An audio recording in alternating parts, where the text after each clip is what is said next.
Bonjour à tous, j'espère que vous allez bien. On se retrouve pour un petit tuto sur essentiellement sur les tomates.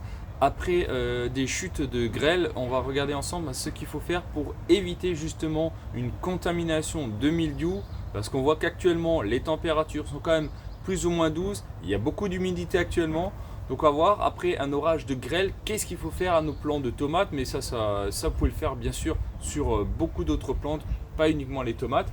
Donc on va voir ça ensemble.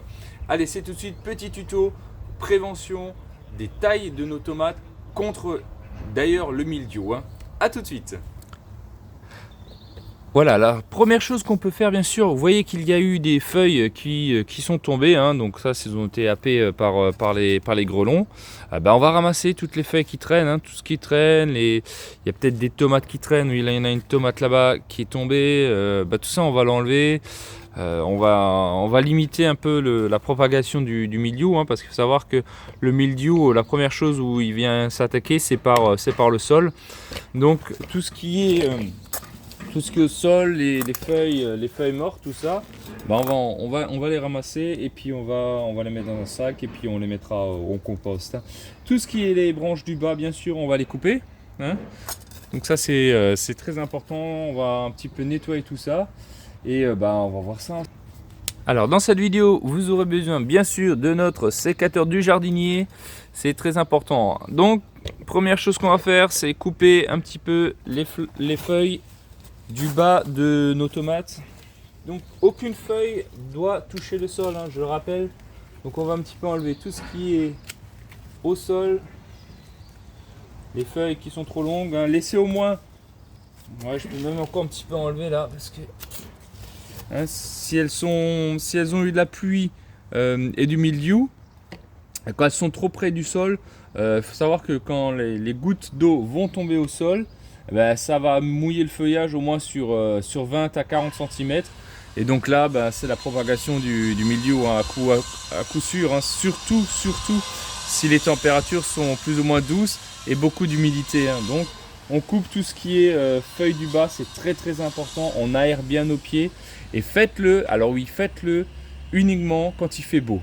Quand il fait beau, quand vous voyez qu'il ne va pas avoir de pluie pendant au moins 24 heures à 48 heures, là vous le faites. Sinon attendez un petit peu, c'est pas grave. Mais attendez que le temps soit quand même plus sec. Par contre, effectivement, s'il ne fait que de pleuvoir dans votre région, vous n'aurez pas le choix quand même de le faire préventivement. Mais si vous pouvez attendre 2 ou 3 jours que le temps s'assèche, c'est quand même mieux pour travailler sur des plantes. Voilà, donc tout ce qui est feuilles du bas, bien sûr, on les enlève. Maintenant, il y a effectivement des fois, là, on voit bien que la tête a été coupée.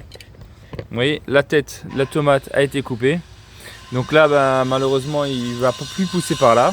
On va couper juste en dessous, faire une belle coupe, voilà, bien propre. Je vais vous montrer ça de près. Voilà, j'ai coupé bien proprement la tige du haut qui a été happée par la grêle. Et comment rattraper en fait une tête comme ça qui a été coupée? On va laisser un gourmand juste en dessous. Ici, voilà, ici j'ai un gourmand qui prendra le relais tout simplement. Là il y a des fleurs, voilà. Mais le gourmand qui est là, je prends la relève. C'est pour ça que les gourmands, c'est bien de pas toujours les enlever immédiatement. Laissez 3 jours parce qu'on ne sait jamais, il peut y avoir, vous voyez bien, des orages de grêle. Et du coup là je suis bien content de ne pas l'avoir enlevé justement ce gourmand là, que je puisse prendre le relais et puis qu'il fasse le prolongement en fait de la tomate. Donc ça c'est très important. Pensez à si c'est happer la tige principale de la tomate, vous coupez juste en dessous et vous laisserez alors partir un gourmand qui fera l'effet du prolongement de la tomate. Ensuite, au niveau du sol, donc là on peut bien voir que c'est un peu le cafouillis, vous voyez, hop, tout ça là on va un petit peu aérer. N'oubliez pas qu'il faut aérer vos pieds de tomates un maximum, surtout actuellement il y a un peu de pluie. Donc ça on enlève, on enlève les feuilles du bas, les adventices, donc les mauvaises herbes au pied des tomates, vous les enlevez, ça fait de la concurrence, ça fait de l'humidité. On enlève tout ça, il n'y a pas besoin. Hop, ça on enlève, on désherbe, on profite de désherber, on va faire une belle taille, ça aussi on enlève au bas du pied. Si vous voyez, donc tout ce qui est à ras de terre là, tout ce qui est à terre, les feuilles, on les ramasse, on laisse pas, hein. Ça fait de la moisissure, ça fait du mildiou, hein. Donc on ramasse un petit peu tout ça. Quand il fait sec, vous pouvez le laisser à terre, ça fait du compost. Mais là, on n'est plus dans une période très sèche, donc vous enlevez, hein. Vous ne laissez rien traîner. Le sol doit être le plus propre possible. Voilà, pour ça. Ensuite, pour continuer sur nos tomates, on voit bien l'éclat des grêles qu'il y a eu là-dessus. Je ne pense pas qu'elle va mûrir, donc on va la surveiller, sinon on va l'enlever et puis tant pis, on va privilégier ceux qui ne sont pas, qui n'ont pas eu d'impact de grêle, hein. Donc elle va pourrir, je pense. Elle ne donnera rien. On va la laisser, on va surveiller ça. Mais non, allez, je vais quand même l'enlever. J'ai pas confiance. J'ai pas confiance au milieu. Hop, vous voyez, je l'ai quand même enlevé parce qu'elle est vraiment pas belle et j'ai pas envie que ça me fasse du mildiou, etc. Et de manière, elle va rien donner. On va l'enlever. Allez, des fois, il faut sacrifier des tomates pour préserver les autres, hein. Donc voilà, donc ce qui est essentiel, bien sûr vous avez compris, de bien nettoyer vos pieds de tomates. Les feuilles qui sont cassées, eh ben, on les supprime. Les tomates qui ont eu des impacts, on les supprime. On nettoie bien le sol, c'est-à-dire ici. Toutes les feuilles qui traînent du bas, voilà, on nettoie, on profite de désherber. Il faut vraiment que tout ça on enlève, hein. Ça c'est les feuilles qui ont été happées par la grêle. Donc tout ça, bien sûr, on l'enlève. Si vous avez eu, bien sûr, du medium malgré tout, ce que vous avez pu faire en prévention, vous pouvez faire un petit... je vais juste me mettre comme ça, voilà.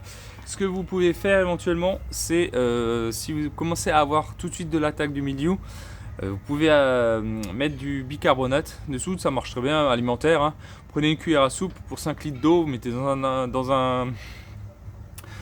un pulvérisateur, puis vous pulvérisez à l'endroit où il y a eu l'attaque, hein. Alors bien sûr, c'est pas un produit miracle non plus, hein. Attention, hein, le mildiou, hein, comme ça on a des attaques cryptomagamiques, c'est très compliqué de lutter contre, hein. Donc là bon, on est encore début juin, je vois à la météo qu'ils veulent quand même assez beau ces prochains jours. On a de la chance, je pense qu'il ne va pas trop se propager, il va peut-être même pas avoir lieu, mais il faut être méfiant quand même là-dessus. Ça aide, ça diminue le bicarbonate de soude, mais de là à soigner complètement une plante, j'y mets quand même des réserves, mais ça ralentit, et c'est ce qu'on cherche toujours dans le jardinage, c'est ralentir la propagation des maladies, bien sûr, de nos plantes, pour qu'on puisse quand même avoir quelques légumes. Alors bien sûr, vous avez aussi l'autre solution qui marche un peu mieux, hein, c'est bien sûr la bouillie bordelaise. Ça, c'est vrai que ça fonctionne nettement mieux, on va dire. Alors il y a des discussions là-dessus, il y en a qui sont pour, il y en a qui sont contre. Parce que ça ramène un peu de cuivre dans le sol. Bon, c'est vrai que c'est utilisable en agriculture biologique, hein. Si vous utilisez les doses prescrites, il n'y a aucun problème. Maintenant, voilà, il y en a qui ne veulent pas l'utiliser, ça peut se comprendre, hein, ça ramène des métaux dans le sol. Maintenant à choisir, hein, est-ce que vous voulez sauver vos tomates, ou non, ça c'est toujours un peu le débat, hein. Est-ce que je dis non, je suis réticent à tout, quitte à que je n'ai presque aucune tomate, mais là je parle vraiment en cas d'attaque forte de mildiou, ou alors je mets un peu mon ego de côté et je me dis que je vais quand même un peu traiter un petit peu, au moins une fois ou deux, la bouillie bordelaise pour vraiment avoir quelques tomates tout de même pour récolter. Ça c'est un débat, hein. Moi je pense qu'avant tout on est là pour se nourrir. Si vous dites non, moi je veux rien faire, je veux rester naturel à 1000%, et après que je vais au supermarché acheter des tomates qui viennent de ne sais où et qui ne sont pas bio, etc., autant traiter un petit peu la bouillie bordelaise une fois, en faible quantité mais limitée, et récolter tout de même un peu de tomates, que de dire bon, moi je laisse tout crever, j'ai ma fierté d'avoir mis aucun métaux dans le sol, encore, hein, c'est vraiment très très faible, et puis d'aller au supermarché, d'acheter des légumes qui sont certainement encore largement moins bons et beaucoup plus traités que ce que vous avez eu dans votre potager et que vous aurez eu, on va dire, le malheur de traiter avec la bouillie bordelaise. Donc c'est toujours les mêmes soucis. Je pense que des fois il faut laisser son ego de côté et puis avant tout on est là pour se nourrir. Le plus bio possible, le plus proprement possible, mais il faut se nourrir, on n'a pas le choix. Donc voilà, bicarbonate de soude, si vous voyez que vous arrivez à stopper avec ça le mildiou, tant mieux. Et sinon, la bouillie bordelaise fonctionne assez bien également, et puis là vous stopperez maximum, mais bon là, tout dépend maintenant de ce que vous avez. En tout cas, je pense que moi, dans mon potager, je vais investir dans un filet anti-grêle. Donc voilà, je pense que dans les années, on n'aura pas le choix. On voit bien le changement climatique, les orages qui s'accélèrent, la grêle qui est de plus en plus fréquente. Bon, il va falloir un peu investir, c'est comme ça, il faut s'adapter. Voilà, j'espère en tout cas que la vidéo vous aura plu. Si c'est le cas, n'hésitez pas à me mettre un petit commentaire, à liker, à vous abonner à ma page, c'est gratuit. Et puis vous aurez bien sûr toutes les informations nécessaires en cas voilà, de tempête ou etc. qu'on aurait dans le jardin ou de champignons, d'attaques, de ravageurs. Ça vous permet aussi d'avoir les informations en temps réel. Voilà, prenez soin de vous, je vous dis à très bientôt. Ciao ciao. Voilà, je voulais vite vous montrer un petit peu l'avant, l'après. Donc avant et après, une fois avoir nettoyé nos tomates. Après donc un orage de grêle. Donc voilà, elles sont propres, elles sont belles, elles sont de nouveau bien aérées. C'est l'essentiel. Donc vous voyez, il faut bien les nettoyer quand vous avez un orage. Vous avez bien, vous avez eu quand même assez de damage sur votre tomate, si vous avez subi trop de dégâts, voilà, on les aère bien, on les nettoie pour que les tomates elles soient bien belles, bien apparentes, pour éviter un maximum de mildiou. Voilà. Ok, c'était très important pour moi de vous montrer quand même qu'il faut nettoyer vos tomates. Et là, elles sont bien propres.